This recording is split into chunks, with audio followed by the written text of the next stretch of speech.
Le président de la Fédération nationale des usagers des transports dénonce sur France Info un mouvement sauvage.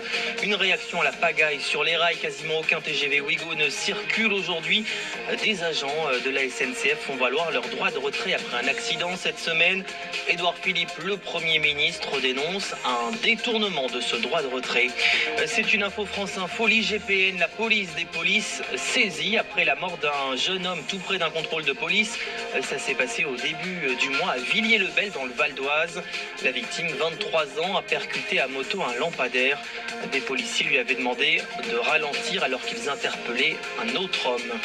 Une manifestation des anti-Brexit à Londres, des dizaines de milliers de personnes dans la capitale britannique. Et dans le même temps à Westminster, les députés débattent de l'accord de Brexit trouvé cette semaine entre le Royaume-Uni et Bruxelles, c'est-à-dire depuis maintenant presque 5 heures. Le cessez-le-feu dans le nord de la Syrie, toujours très fragile. Ankara accuse les forces kurdes de violer la trêve de 5 jours instaurée avant-hier. Le ministre de la Défense turc assure que les Kurdes ont mené une dizaine d'attaques depuis hier.